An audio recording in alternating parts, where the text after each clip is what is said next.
Right at the heart of the Christian faith, there's a moment that honestly is so raw, so difficult, that we're often tempted to just look away. It's a cry of pure, gut-wrenching abandonment from the cross. But today, we're not going to do that. We're going to look right at it, because this one single moment is the bedrock of everything. So let's take a closer look. Okay, so let's set the scene. It's the ninth hour. That's about 3 o'clock in the afternoon. Jesus has been on the cross for 6 hours. And then the sky itself has gone dark. It's like the whole world is holding its breath. This isn't just a historical moment. It's a moment of profound cosmic mystery that absolutely demands an explanation. And that brings us to the question, the one that just echoes through the centuries. How could the Son of God, the one who is one with the Father, cry out in abandonment? How is that even possible? Why on earth would this happen? And here they are, the words recorded for us in Matthew chapter 27, verse 46. And you have to understand, this wasn't some weak, fading whisper. The original language tells us it was a loud cry, a shout. And he shouts this in Aramaic, his native language, the language he would have spoken at home with his mother. It's just so incredibly raw and real.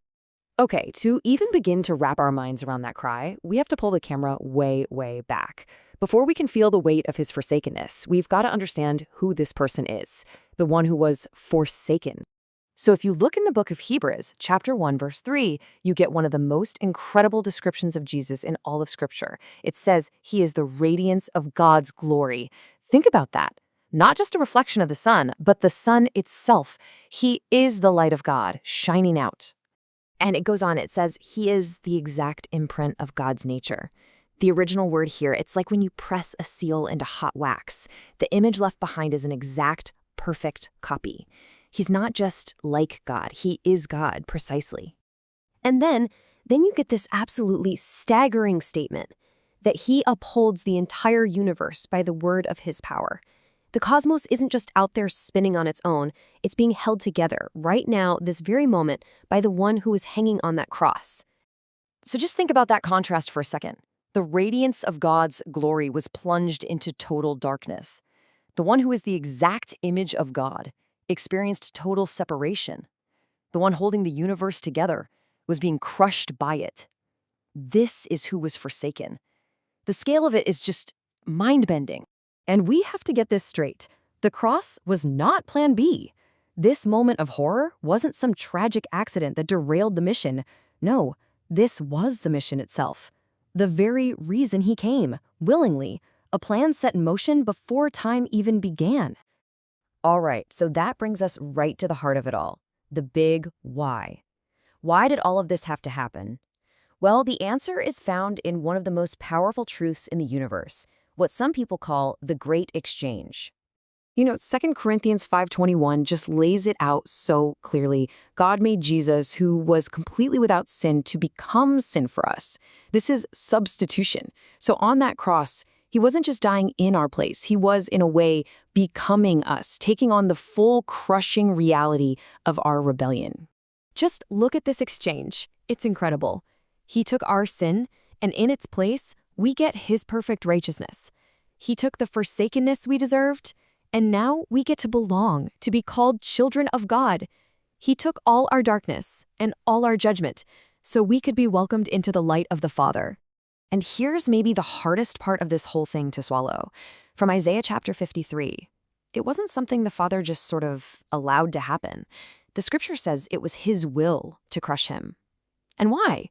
Not out of cruelty, no, but because this was the only way to save us. It was a plan carried out in perfect, unbreakable, unified love. Okay, so let's jump forward in the story. Let's move from the horror of the cross to the throne of heaven.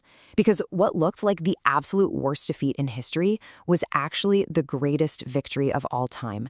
And the proof, well, it's permanent. Later, in Revelation chapter 5, the Apostle John gets this vision of heaven. He sees the risen Jesus. And what does he look like? Is he all healed up, with no memory of the pain? No. He sees him as a lamb, standing, yet looking as if it had been slain. Those scars aren't reminders of defeat. They're his medals of honor. They're the emblem of his victory. You see, this means the cross isn't just some historical event from 2,000 years ago. It's an eternal reality that is now woven into the very being of God. Those scars are a forever reminder of just how much it cost to bring us back home. Okay, so this is all huge cosmic stuff, right? But it's not just theology for a textbook. This whole thing, this entire story, was aimed right at you. So how does this universe-changing event actually connect to your life? Right here, right now. Let's make this really personal. Because he was forsaken, you never have to be. You are welcomed. Because he was crushed, you are spared. Because he walked through the deepest darkness, you now have a light for your path. And because he took all the judgment, all that's left for you is grace. I mean, just let that sink in for a minute. The Father, in his perfect holiness, had to turn his face away from the Son who was bearing our sin. But because of that very act, he now turns his face toward you. And he's not angry. He's welcoming you with open arms. The debt is paid. It's done. Look, if you forget everything else from our time together, remember this one thing. He went through being utterly forsaken, completely alone, for one simple reason, so that you, no matter how lost you feel or how far you've gone, could be welcomed home. And so we're left with this question for you. He carried an impossible weight for you. So the question is, will you let the reality of what he did change the weight of what you're carrying today? The guilt, the shame, the fear. He carried it so you wouldn't have to. Now, what we've talked about here is really just scratching the surface of a deep, deep reality. If you want to go deeper, to really explore these truths, we've put a link to the full discussion right in the description below. Thanks so much for joining me for this.